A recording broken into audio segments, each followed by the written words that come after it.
Dah. Assalamualaikum warahmatullahi wabarakatuh. Kami dari kelompok 7 ingin mempresentasikan mata kuliah perencanaan pangan intervensi yang beranggota Magdalena Ardila, Mutiara Anjani, Iis Ismiati, Ovirani, dan saya sendiri Kartika Putri. Next. Identitas jurnal. Judul jurnal.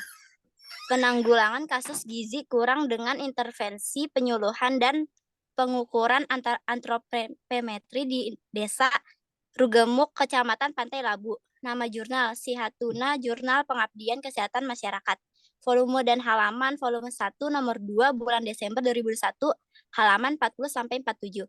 Penulis Nadria Ulfa Tanjung, Viala Yohana, Rahayu, Muhammad Sahrul Amin, Tridas Zego.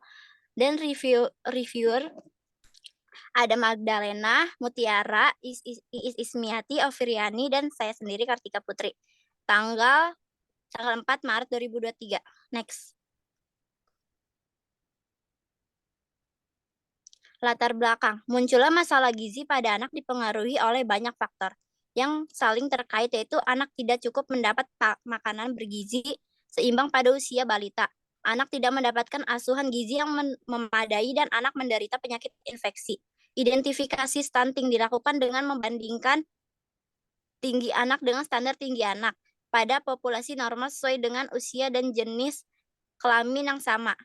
Anak digolongkan stunting jika tingginya berada di bawah 2 sampai dengan dari standar WHO. Data pemantasan status gizi PSG selama 3 tahun terakhir mencatat bahwa prevalensi stunting mengalami peningkatan dari tahun 2016, yaitu 27,5% menjadi 29,6% pada tahun 2017. Promosi kesehatan menurut World Health Organization (WHO) adalah merevitalisasi pendidikan dengan istilah promosi kesehatan. Jika pendidikan kesehatan diartikan sebagai upaya perubahan perilaku, maka promosi kesehatan tidak hanya untuk perubahan perilaku, tetapi juga perubahan lingkungan yang memfasilitasi perubahan perilaku tersebut. Di samping itu, promosi kesehatan lebih menekankan pada peningkatan kemampuan hidup sehat, bukan sekedar berperilaku sehat. Next.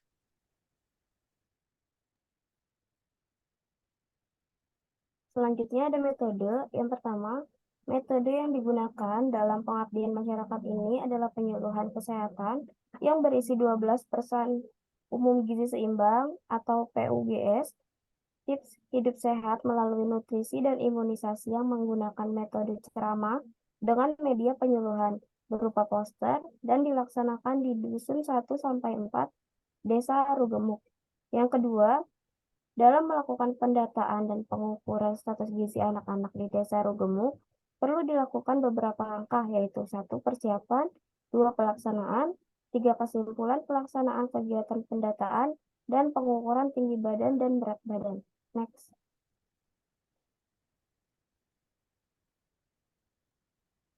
Lalu ada hambatan saat penyuluhan.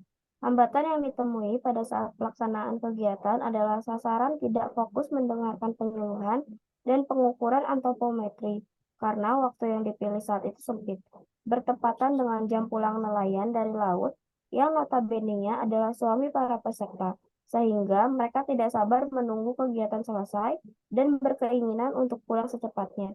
Hanya beberapa orang saja yang terlihat fokus dan mau mendengarkan materi yang disampaikan. Pada saat kegiatan terlaksana, tim didampingi oleh kepala seksi gizi dari puskesmas dan kader kesehatan setempat.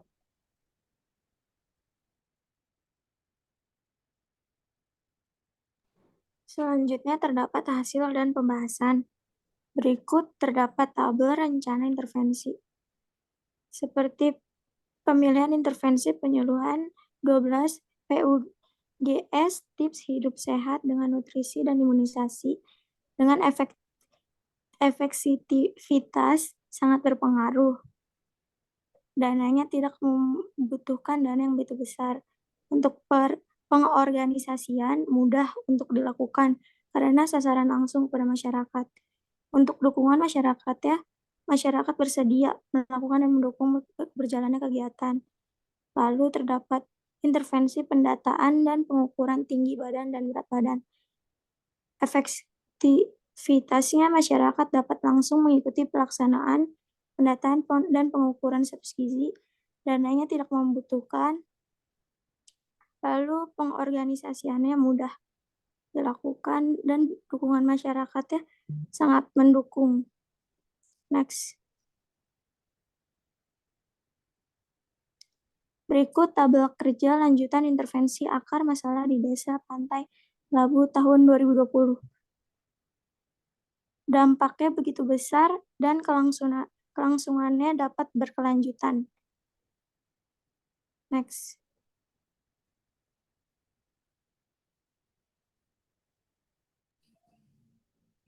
Selanjutnya yaitu ada hasil perhitungan status gizi anak yang bisa dilihat pada tabel di samping. Next. Untuk pembahasannya, dari hasil intervensi dan observasi yang dilakukan, terdapat beberapa anak di Desa Regemuk yang status gizinya kurang. Hasil pengolahan data yang telah dilakukan untuk menentukan status gizi anak adalah dengan cara menggunakan rumus berdasarkan PB/U. Berdasarkan tabel tersebut memperlihatkan bahwa anak yang mengalami gizi kurang di Desa Rugemuk sebanyak 14 orang, dan yang mengalami gizi buruk terdapat 2 orang. 1 orang yang status gizinya lebih atau obesitas. Next. Adapun evaluasi kegiatan penyuluhan, yang pertama ada evaluasi struktur, sasaran untuk penyuluhan gizi yaitu dari berbagai organisasi masyarakat, mulai dari anak sekolah,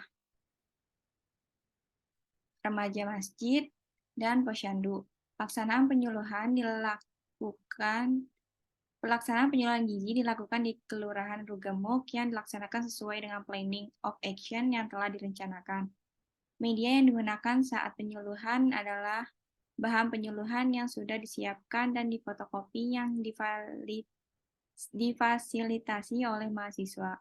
Yang kedua ada evaluasi proses, di mana pelaksanaan kegiatan dilakukan berdasarkan planning of action, peserta penyuluhan hadir mengikuti kegiatan dari awal sampai akhir. Yang ketiga ada evaluasi hasil, di mana peserta tampak puas dengan diadakannya penyuluhan gizi dengan tema yang sesuai sasaran penyuluhan. Peserta tampak antusias saat mengikuti kegiatan penyuluhan gizi untuk tiap-tiap kelompok sasaran. Terakhir ada kesimpulan, masalah kesehatan adalah masalah tentang gizi kurang pada anak-anak. Kegiatan intervensi yang dilakukan untuk menyelesaikan masalah adalah penyuluhan pada masyarakat, serta pendataan dan pengukuran tinggi badan dan berat badan pada anak. Semua kegiatan berjalan dengan baik dan lancar, penyuluhan kepada masyarakat, serta pendataan dan pengukuran tinggi badan dan berat badan pada anak. Sekian dari kelompok kami. Wassalamualaikum warahmatullahi wabarakatuh.